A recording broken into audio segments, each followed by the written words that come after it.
friends, welcome to the Freedom Homestead Kitchen. My name is Tangie, and today I am super excited because we are going to be making strawberry jalapeno jam.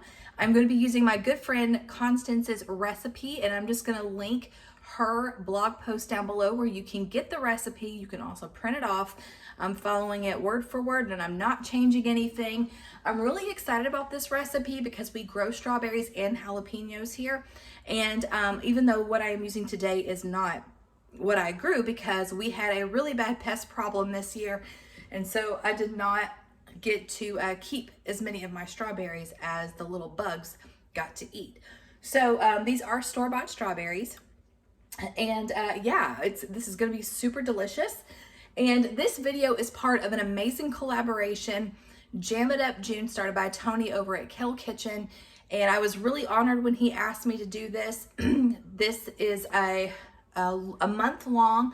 Every single day this month, people have been posting, and he has several giveaways, and I will post all of the information down below because I know I'm not going to remember it, and I will get in trouble because I will leave something out. So all of that awesome information and the playlist is going to be down below so you can check it out for yourself. So let's get to cooking. So I actually prepped the ingredients. This is 2 quarts of strawberries that I have cut the stem off and hulled, washed them really well, and then I mashed them with a potato masher. You want 4 cups of mashed fresh strawberries. I don't know if you can use frozen.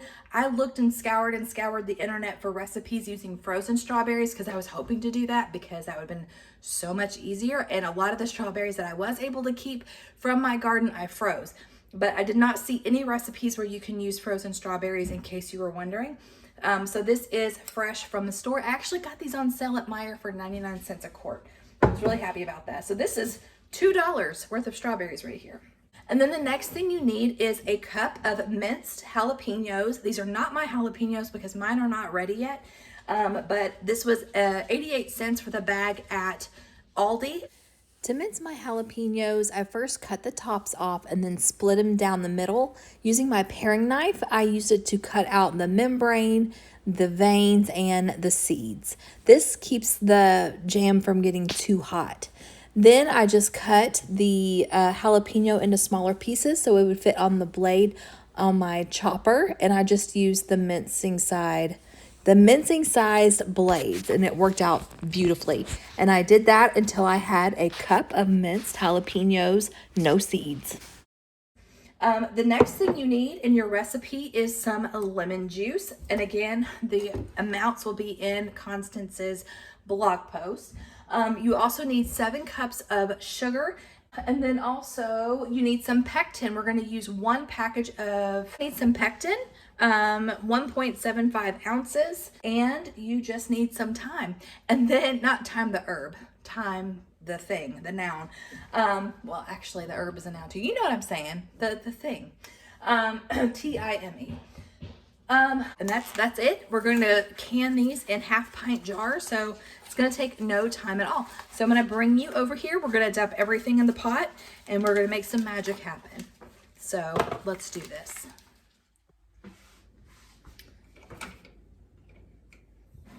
I turned the heat on my stove up to high. Yes, high.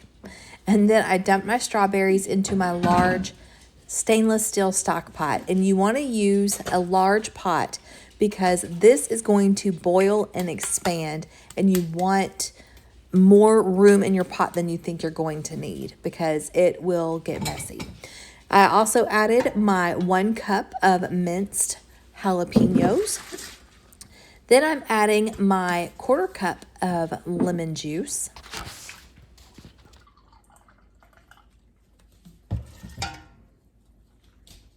And then to the pot, I'm going to add the envelope of my Sure-Gel pectin. Then I'm going to give it a good stir, and we're going to let that baby heat up.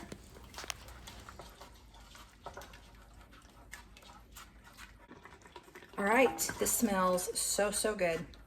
All right, so now that we are up at a simmer, we are going to add our sugar.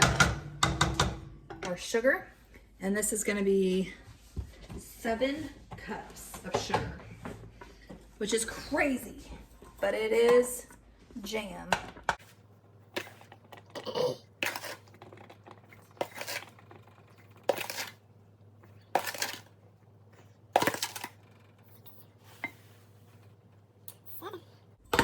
Alright, we're gonna get that stirred in really well.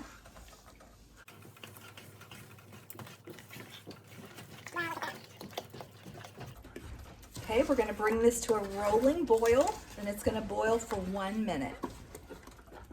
You can see how much volume was added just then. So you wanna make sure that you definitely use a pot much, much larger than you think you will need. Because when this comes to a rolling boil, it's really gonna get tall, and you will have a mess on your hands if you don't use a pot that is big enough.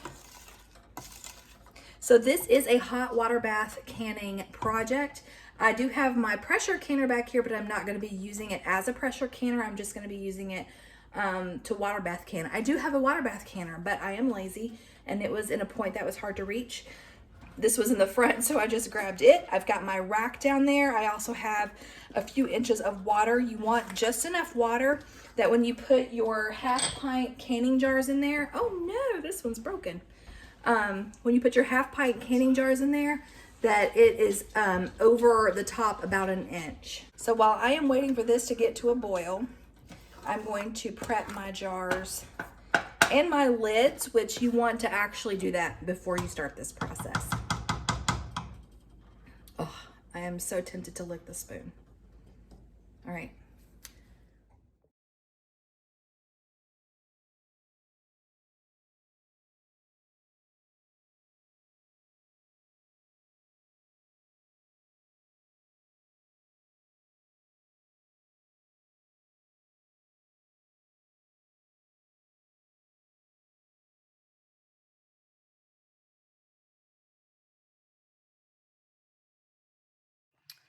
All right, that has been 1 minute.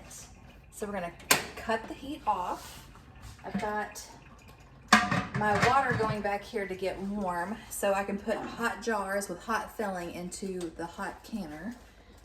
All right.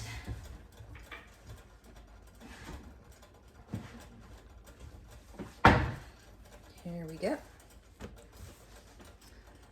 Wow, this jam smells so good.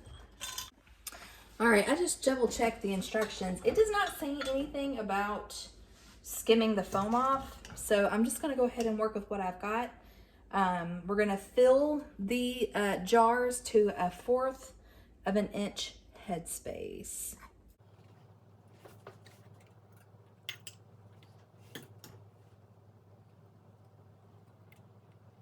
Looks so good.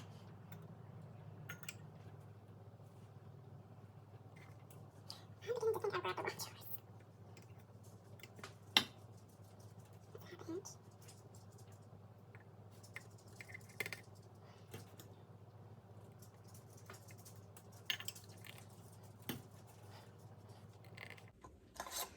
All right, I am using the 4 jars lids.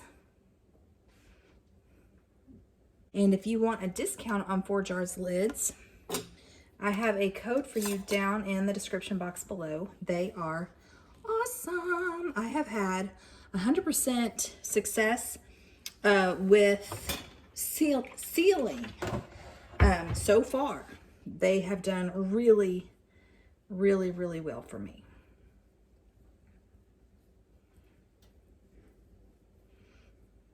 All right, so while I'm doing this, I was going to tell you some uses of strawberry jalapeno jam.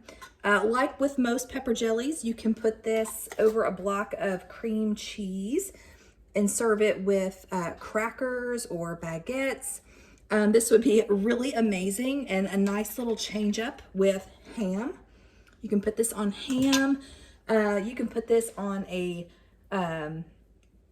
grilled ham and cheese sandwich, kind of do like a Monte Cristo. You could do, you could melt it down, dip chicken in it.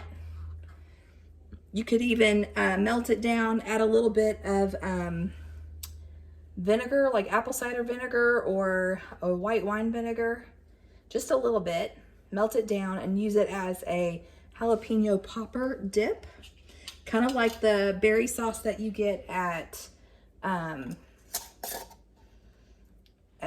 Arby's. Oh goodness, what else could you do with this? Yeah, there's just a lot of possibilities, but it is so good. Super easy to make. And like you see, you can use it, you can use store-bought food or farmer's market food. You don't have to grow it yourself, although it is really nice to be able to use up your jalapenos and your strawberries this way. Okay, I still have a bunch left in my pot, so I'm going to put it in a pint jar, and I'm actually just gonna go ahead and put it in the refrigerator because I know we are going to eat the fool out of this. But putting them in these half pint jars are a really great way to give these as gifts or to take them to a potluck. And this would be perfect for 4th of July.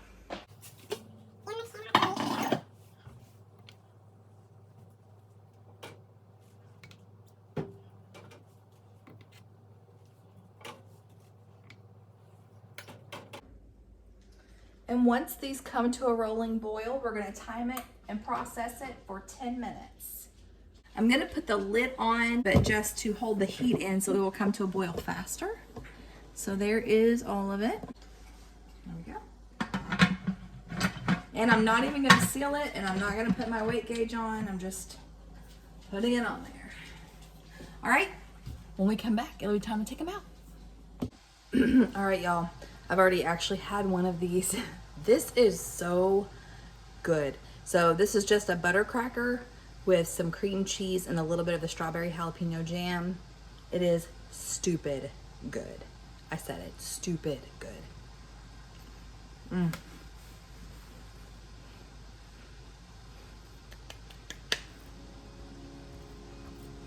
So good.